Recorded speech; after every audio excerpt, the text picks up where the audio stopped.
Good morning students. आज हम primary जो कंपाउंड्स थे उसमें सल्फर कंपाउंड्स के बारे में चर्चा करेंगे।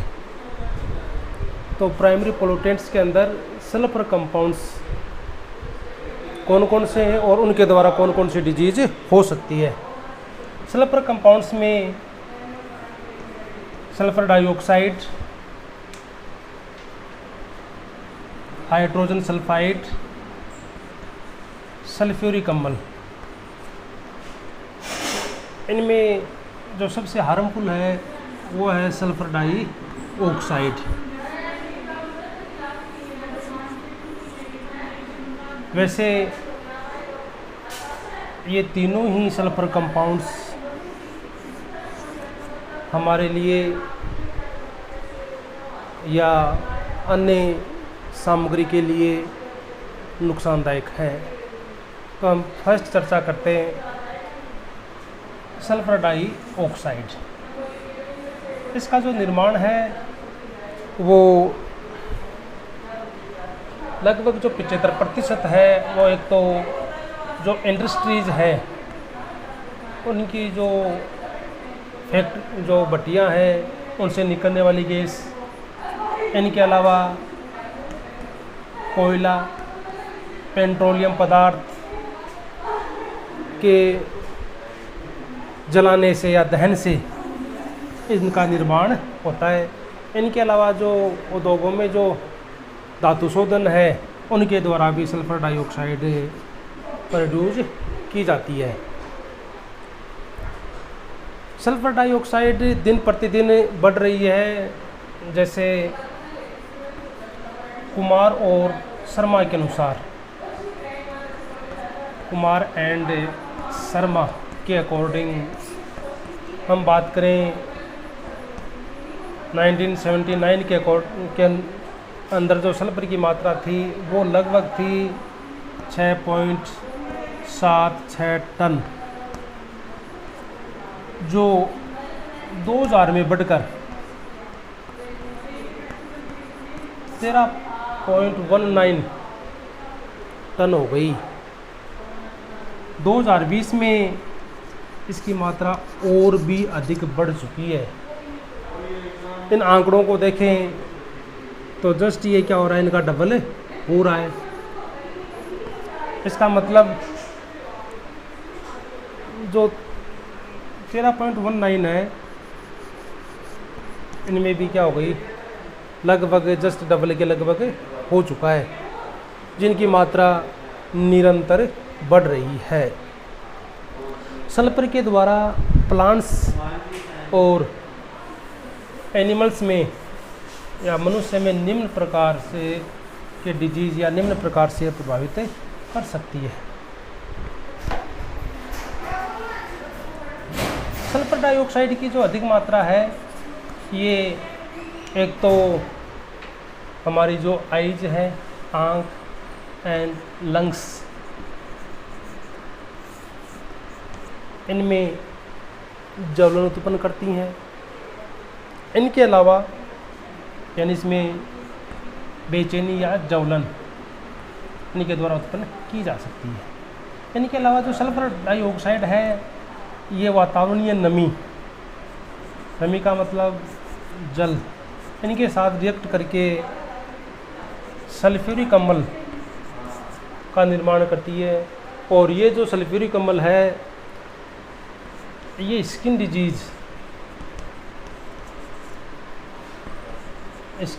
इनके द्वारा उत्पन्न किए जा सकते हैं। सेकंड नंबर देखें कि जो सल्फर डाइऑक्साइड गैस है इसकी अधिक मात्रा प्लांट्स में प्रवेश करती है तो एट फर्स्ट नेक्रोसिस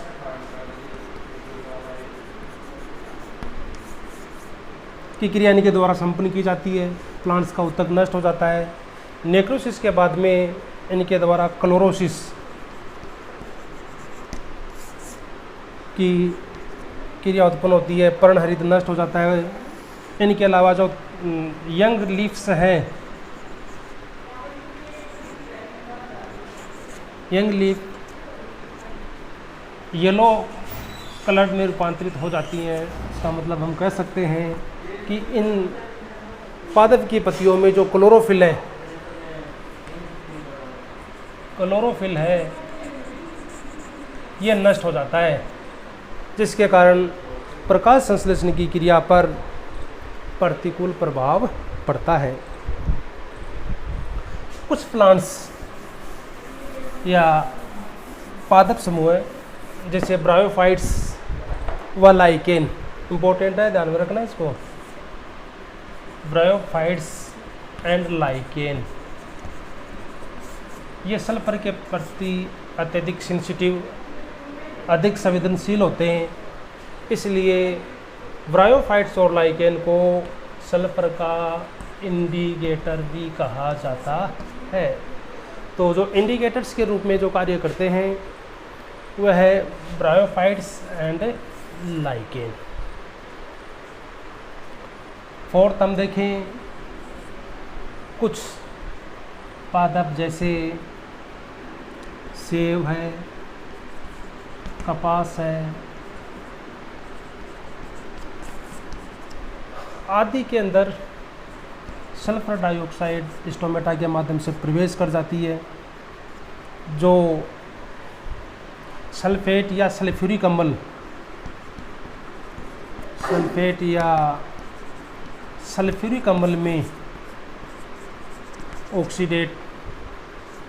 ऑक्सीकृत हो जाती है, तो पादप शरीर के अंदर सल्फर डाइऑक्साइड का ऑक्सीकृत या जो रिडक्शन, ऑक्सीडेशन और जो रिडक्शन की जो क्रिया है वो पादप के लिए हार्मफुल होती है।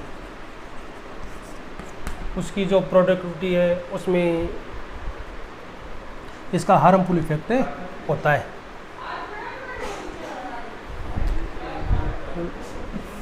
फाइव जो कारक है कि जो सल्फर है वातावरणीय नमी के साथ या जल के साथ क्रिया करके सल्फ्यूरिक अम्ल का निर्माण करता है। और ये सल्फ्यूरिक अम्ल, जैसे हम अम्लीय वर्षा एसिड रेन की चर्चा करेंगे, उसमें भी इसकी बात करेंगे। तो ये हमारी जो मार्बल, स्लेट, लाइमस्टोन आदि से बनी हुई इमारतों को अपघटित कर देती हैं। अर्थात इमारत जो पत्थर है वो नष्ट होना प्रारंभ कर देता है।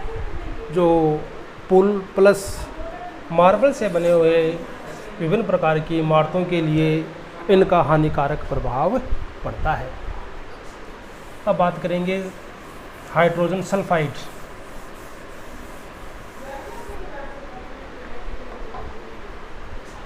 H2S हाइड्रोजन सल्फाइड का जो निर्माण है वो सामान्यतः दलदलीय स्थानों से मार्स जो स्पेस होते हैं, इनके अलावा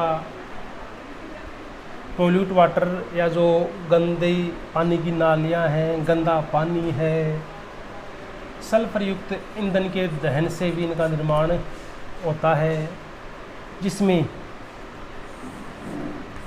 सड़े अंडे जैसी गंध होती है।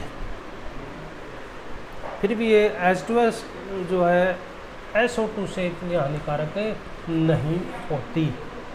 फिर भी इसके कुछ हानिकारक इफेक्ट्स हैं जिनके बारे में हम चर्चा करेंगे। इसकी भिन्न भिन्न मात्राएं मनुष्य को निम्न प्रकार से प्रभावित कर सकती हैं। एक तो इसे होता है हेडेक्स, सर दर्द हो सकता है, उल्टी व मन की क्रिया हो सकती है। एक व्यक्ति में जो लूजता या शिथिलता का उत्पन्न होना, हृदयाघात भी से हो सकता है। व्यक्ति अधिक मात्रा होने से कोमा में भी चला जाता है। कभी कभी इसकी जो क्वांटिटी बढ़ने से डेथ भी हो सकती है, यानी व्यक्ति मृत्यु को प्राप्त हो सकता है। इनके अलावा हम बात करें, कुछ व्यक्ति ऐसे होते हैं जिनको 5 ppm पर भूख पर भी प्रभाव पड़ सकता है।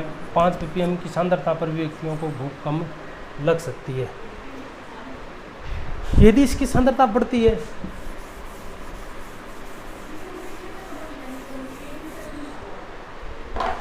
ये इम्पोर्टेंट है, 100 ppm पर H2S हमारी जो आँखों की कंजक्टिवा, जो एक पारदर्शी परत होती है जिसे कॉन्जेक्टाइटिस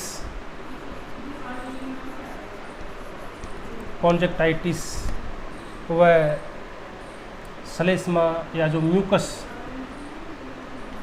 म्यूकस मेम्ब्रेन झिल्ली है उसमें उत्तेजना उत्पन्न हो जाती है, अर्थात वो संवेदनशील हो जाती हैं। कभी कभी जो व्यक्ति की जो आँखें लाल होती हैं वो कंजक्टिवा में सूजन के कारण उत्पन्न होती हैं, जो H2S का प्रभाव हो सकता है। यदि इसकी मात्रा बढ़ जाए 500 ppm, ये और भी खतरनाक होती है। इसे कोलन डायरिया, अतिसार है ना, इस प्रकार की क्रिया हो जाती है। इनके अलावा ब्रेंकियल निमोनिया, श्वसन तंत्र से संबंधित डिजीज हो जाते हैं। यदि H2S की मात्रा 700 से लेकर 900 ppm होती है,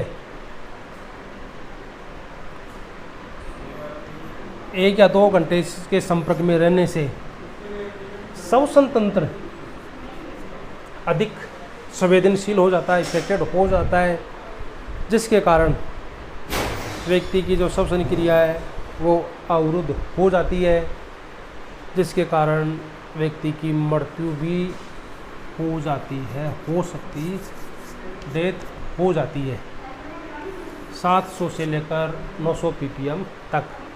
तो हम बता, जो व्यक्ति इसको सहन कर सकता है वो लेकर है लगभग 20 ppm तक व्यक्ति इसको कुछ हद तक सहन कर सकता है, या विभिन्न प्रकार के डिजीज़ों से बचाव हो सकता है।